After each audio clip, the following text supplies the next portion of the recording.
Chapter 1 अब आपका relations and functions. Last year याद करो आपने सेट्स पढ़ा था। सेट क्या होता था? A collection of well defined object. जैसे कोई भी नंबर्स आपके हो सकते हैं 1 3 5 7, उसमें आपका फाइनाइट सेट भी था और इनफाइनाइट सेट भी था। फाइनाइट सेट का मतलब जिसमें फिक्स नंबर ऑफ एलिमेंट्स हो, तब हम उसे फाइनाइट सेट बोलेंगे। इनफाइनाइट सेट जिसमें इनफाइनाइट नंबर ऑफ एलिमेंट्स हो सकते हैं। ठीक है ना। उसके बाद आपने क्या पढ़ा था? Cartesian product. ए क्रॉस ए या ए क्रॉस बी भी हो सकता है कि दो सेट है। क्लियर? सपोज बी एक सेट है एक और, लाइक 2 5 और 9, ये 3 एलिमेंट्स है उसमें। तो ए क्रॉस बी क्या बनता था आपका? 1,2, यानी 1 की हम सबके साथ मल्टीप्लीकेशन कराएंगे, मतलब सबके साथ कॉम्बिनेशन बनाएंगे।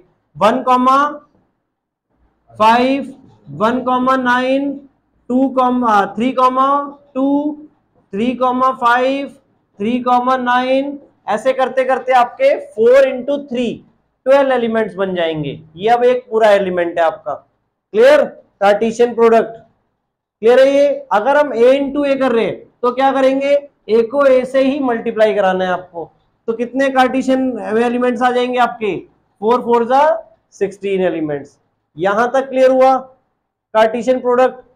अब रिलेशन क्या होता है? रिलेशन होता है कोई भी एक ऐसा सेट, कोई भी ऐसा एक सेट जो इसका, ये क्या है आपका ए क्रॉस बी कार्टेशियन प्रोडक्ट है, इसका सबसेट हो। क्लियर? रिलेशन में कोई भी ऐसा एलिमेंट आ जाए जो इसमें बिलोंग करता हो, या सारे एलिमेंट्स आ जाए, या एक नल सेट भी हो सकता है। तो नंबर ऑफ रिलेशंस आप सबने पढ़े थे लास्ट ईयर, कितने फॉर्म हो सकते हैं? 2 raise to power p q. जितने नंबर ऑफ सबसेट्स हमारे पॉसिबल हो सकते हैं, याद करो। टोटल नंबर ऑफ सबसेट्स किसी के कितने पॉसिबल हो सकते हैं? अगर सपोज इसमें 4 एलिमेंट्स हैं तो इसके कितने सबसेट्स पॉसिबल है? 2 रेज टू पावर 4। तो वैसे यहां पे number of relation 2 raise to power p q. क्यों? पी इसमें एलिमेंट है, क्यू इसमें एलिमेंट है। तो टोटल नंबर ऑफ रिलेशन कितने पॉसिबल हो सकते हैं? अब ए क्रॉस बी जब हम करेंगे तो उसमें कितने एलिमेंट्स बनेंगे? P into q. क्लियर? तो टोटल नंबर ऑफ रिलेशन कितने पॉसिबल हो जाएंगे? 2 raise to power p Q.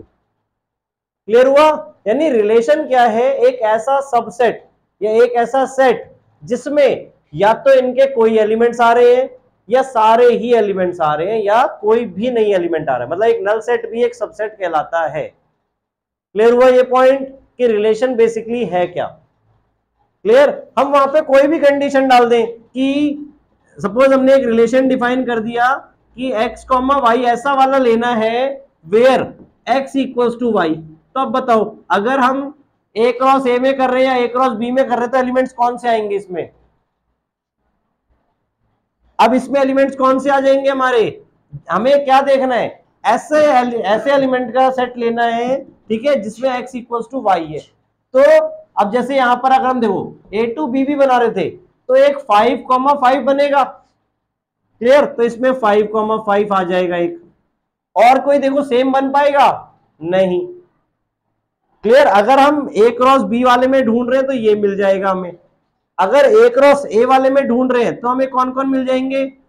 1 1 मिल जाएगा, 3 3 मिल जाएगा, 5 5 मिल जाएगा, या 7 7 भी मिल जाएगा।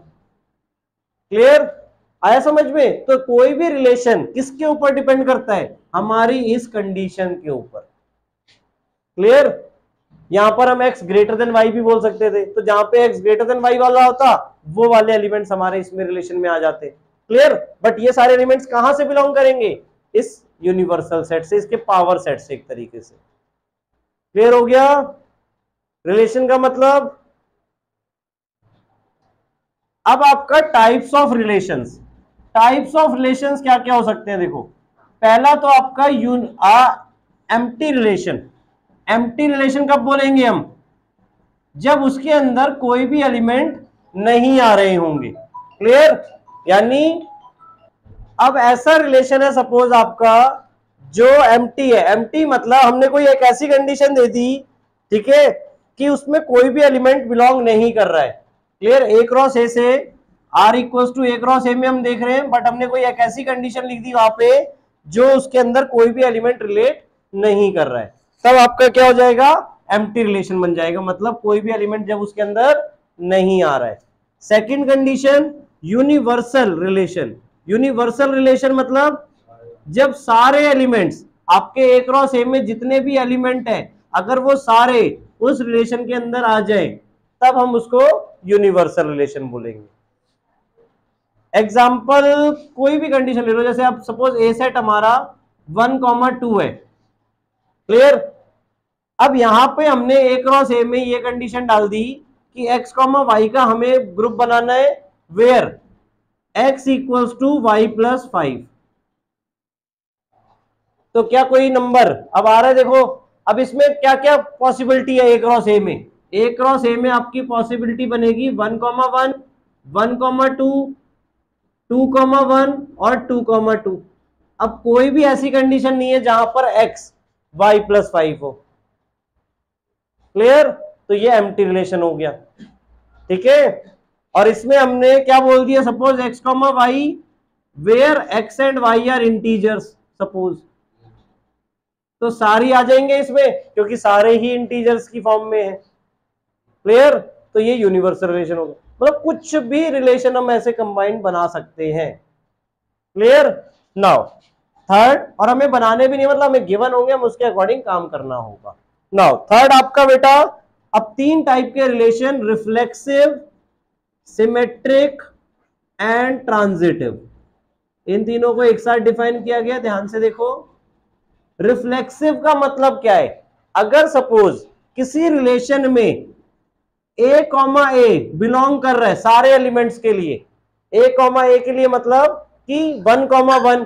अब सपोज इसी की बात करें तो 1,1 भी आ रहा है और 2,2 भी आ रहा है। अगर ऐसे एलिमेंट्स आपके वहां पे आ रहे हैं तो हम उसको रिफ्लेक्सिव बोलेंगे, क्लियर। यानी कोई भी एलिमेंट है उसकी इमेज वो खुद ही बन रहा है, क्लियर, तब उस रिलेशन को हम रिफ्लेक्सिव रिलेशन बोलेंगे, क्लियर हुआ।